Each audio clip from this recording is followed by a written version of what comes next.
what would you say to your younger slash 17-year-old self? And I'm not saying you go in the past and change anything, because I know a lot of people are strong believers and everything happens for a reason, and I am too, so I totally understand. But maybe just something you'd have loved to hear back then. Or maybe since 17, are there any experiences you've gone through, lessons you've learned that you like to relay onto other 17-year-olds? That's a really good question, Muskan. And first of all, I missed, did you just join like about a month ago? Because Yes.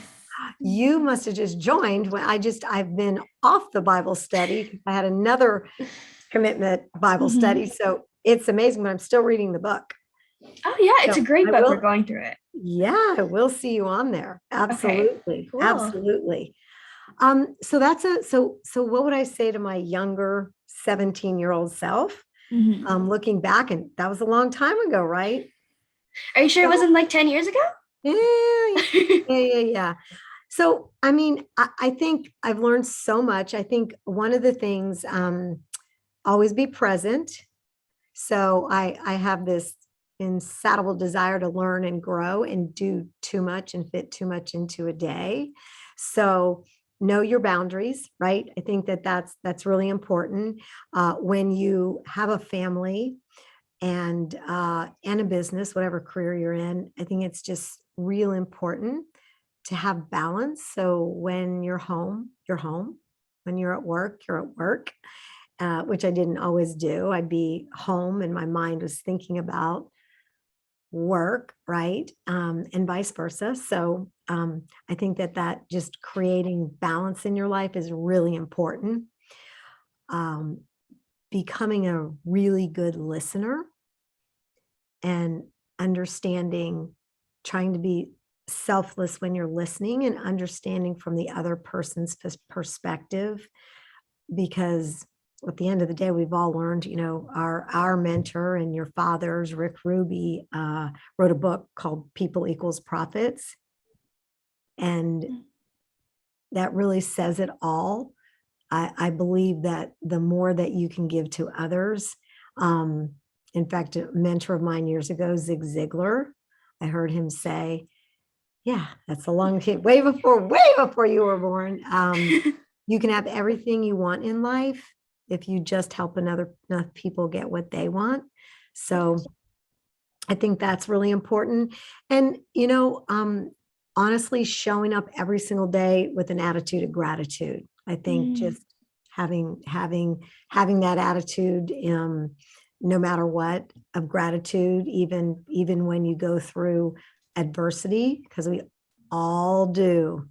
And we still just all have so much to be grateful for. So yeah. that's what I would reiterate to my younger self.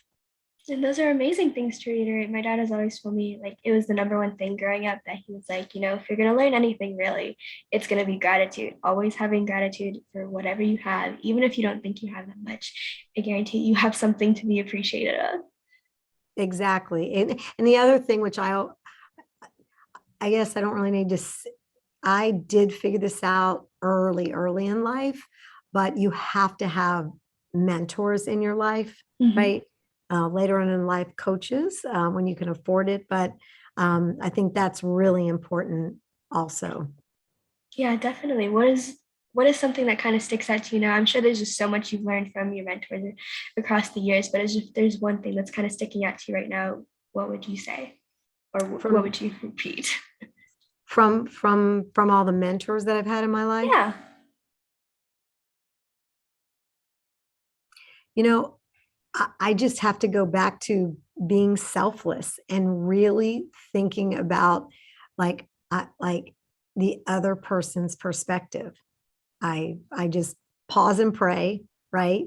And I go to seek first to understand, right? Because we don't. I have I'm a really fast-paced person. I want to jump in. I just want to finish it. And I if I don't, it doesn't mean if I don't agree with your perspective, that's your perspective. So I've really worked on seeking to understand the other person, because at the end of the day,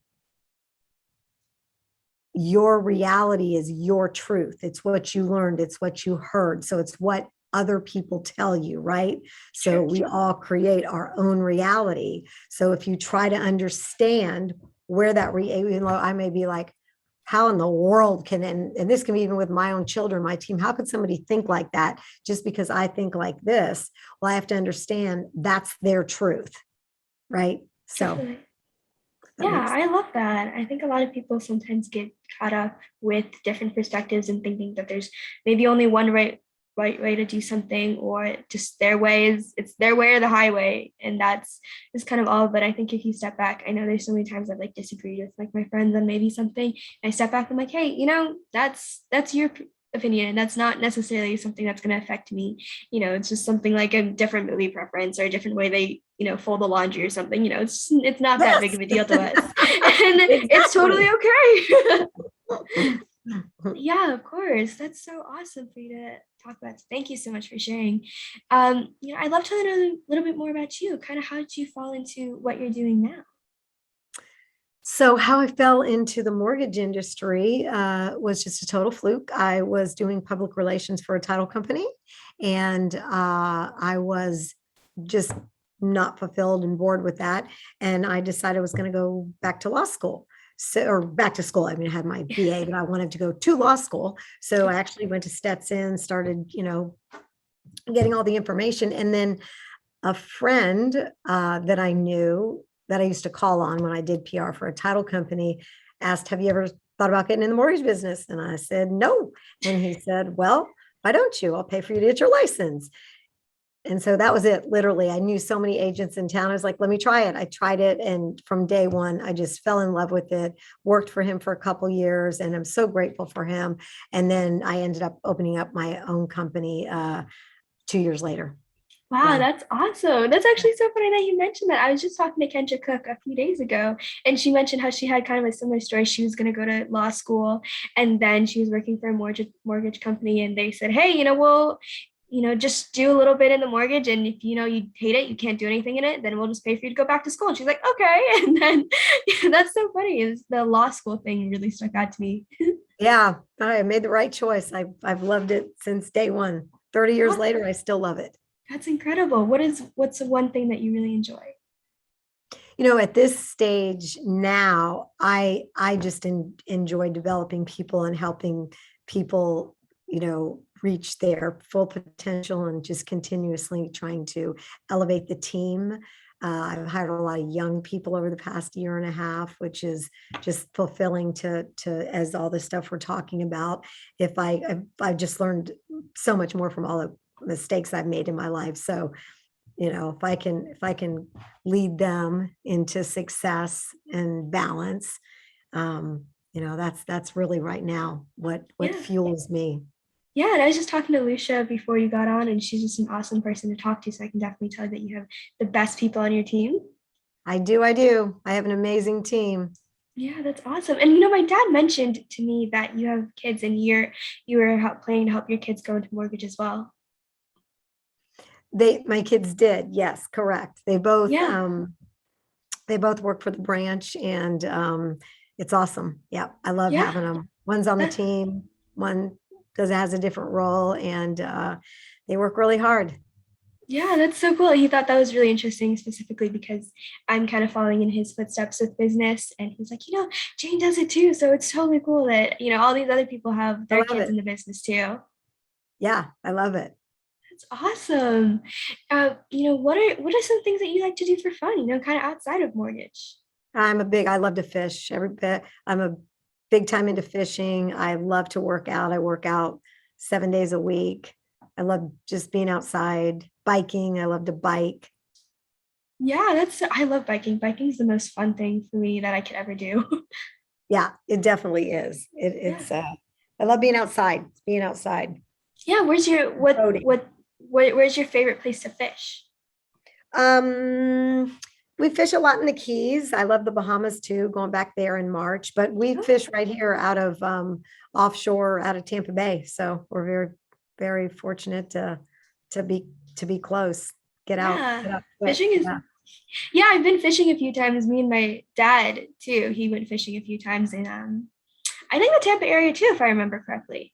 Oh, that's And cool. we caught a bunch of stuff, and my dad was like, "Oh, this is so cool!" But he's a vegetarian, so he doesn't eat any fish. So we just Oh catch them. boy. He just puts them, let them go. Oh boy. Yeah, I eat mine. That's okay, as long as you enjoy them. If they taste good, Of course. of course, because you caught them. That's the whole point. Exactly. Cool, awesome. Well, thank you so much for coming You on are, and sharing a few minutes with me. of It was course. such a pleasure, such a blast. Thank you. I appreciate it. I love what you're doing. Thank Keep you. it up. Thank you.